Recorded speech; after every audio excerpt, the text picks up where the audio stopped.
harbor base for the Japanese fleet that was going to attack Australia. But they were caught like sitting ducks by the U.S. carrier fleet, and some 300 Japanese vessels were sunk in that one harbor. Here they are circling and trying to get out of the harbor as the swarm of Hellcats and Avengers come in and sink them. And that, to this day now, that is actually a great dive site for scuba divers to go down and can go walk the decks of the Japanese battleships. The Japanese military, and especially the Navy, were a very rigid organization. They did not take criticism. They often exaggerated their positions and their results. And so there was this chain of misinformation that would go back to Tokyo, which would then, or Hiroshima, the naval headquarters, and then they'd send back other orders that were completely based on poor information, bad intelligence, and kind of a divine expectation that this superior race would somehow clutch victory out of their own folly. And so often you see the pictures of the officers, and they're terribly glum because they realize that they're doomed, but then nonetheless they go out and go to battle anyway. Now, when MacArthur then returned to the Philippines, landed in Leyte, this set up the greatest of all the naval battles in the Philippine Sea and on the Straits of the central Philippines. So MacArthur came ashore in October 1944, but he was protected by 3 different fleets of carriers and cruisers and landing craft. Meanwhile, the Japanese Navy sailed from Singapore, Linga, near Singapore, across the South China Sea to have what they call the Great Battle that would decide the war. And a couple of the ships were sunk right off of Palawan. They separated and came through the San Bernardino Strait, the Surigao Strait, and then there was another carrier force to the north. And this was a great cat and mouse game, because back then there were no satellites to say where everything is like we have now. They had to send out spotter planes, and they're constantly looking for each other.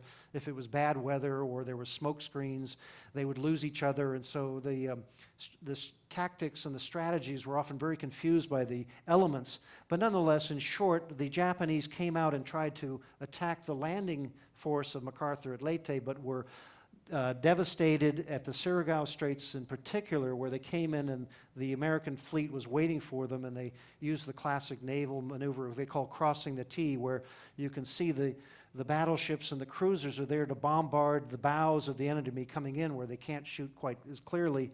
They were picked off by PT boats and destroyers, and so that was the end of many a Japanese fleet there. Similarly, Halsey and the others destroyed much of the Japanese air power and the fleet, and that set the stage for these islands and the subsequent islands to become the base for the Strategic Air Command to then bomb Japan and then end the war, in short. And this is, of course, a terrible history, but remarkably, these places have been rebuilt now, and I personally, having worked and been in Japan many times, I just can't understand why we were enemies to begin with, but the real problem was Japanese militarism. Now I'm going to go into a little view of where we have been and where we're going now, down south into Indonesia. And after you had that history of Indonesia from Sandra, you know about these different places, Sulawesi, Borneo. We're going right here in Timor up to Komodo Island, Bali, Java, the main, most populated, up to Singapore. But this has a lot of different seas, a lot of variation in the land, thousands of islands. It's the Sea of Islands, so that if you go around it, it just seems to be a whole world unto itself. And it's geographically, oceanographically similar to the Philippines. But you have this vast area with of 500 million people living on these islands. And so it's very great variety of places. It's sort of as vast as Australia, but most of it's water.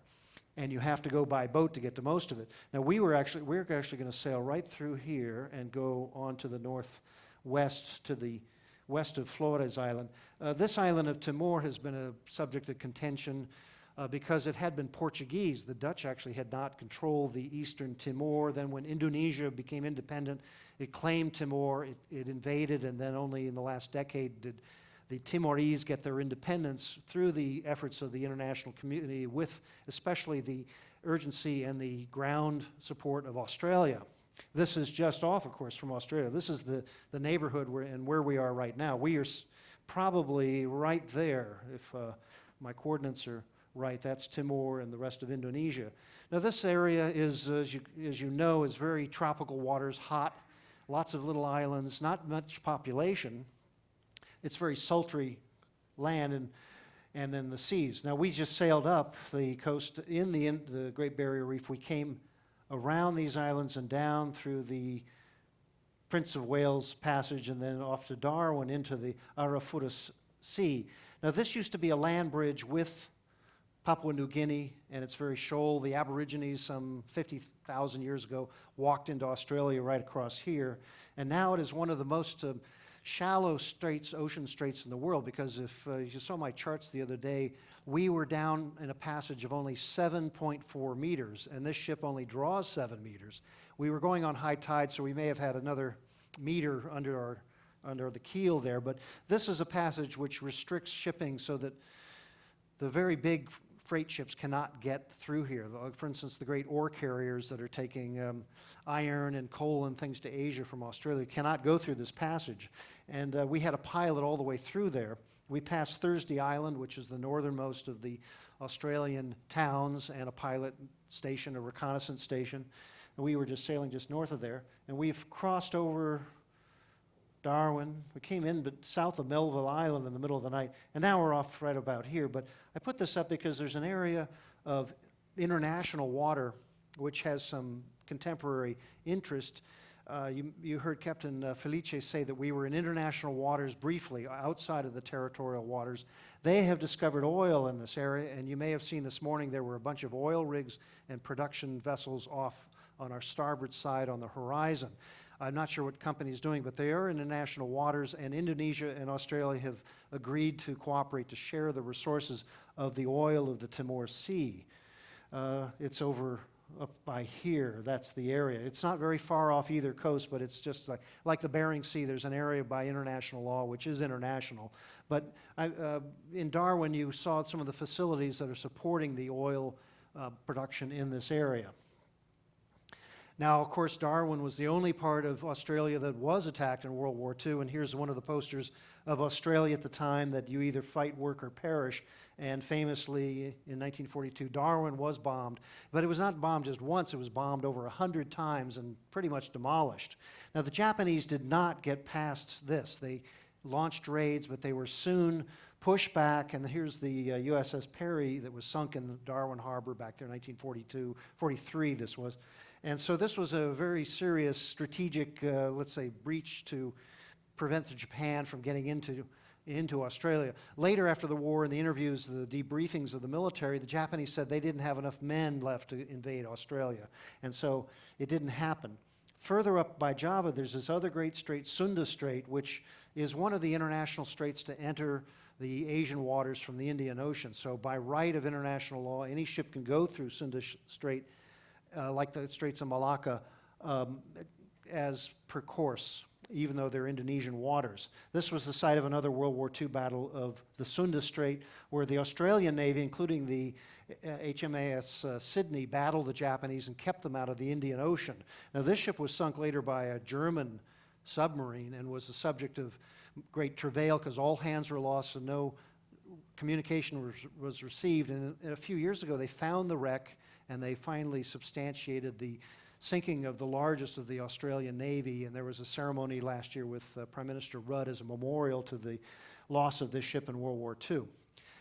Now, away from war, go back to mere natural disasters. The Straits of Sunda are most famously for the Krakatoa, which erupted in 1883, and then is still smoking. The major volcano destroyed itself, but now they have what's called Anak Krakatoa, the son of Krakatoa, which is growing, and it is still hot and active, and if you sail by, it is on the nautical charts. Look for the fire on the island, and that's the one to stay away from. There's a great book by Simon Winchester about the effect of this great volcanic eruption around the world. Now, that's down around here, but where we're sailing is in the Java Sea and up to the Straits of Malacca, but we're stopping here at Singapore. And as you can see, this is the last of the great strategic straits I talk about, the Straits of Malacca, and then up into the China Sea. And this is perhaps the most strategic gateway to all of Asia.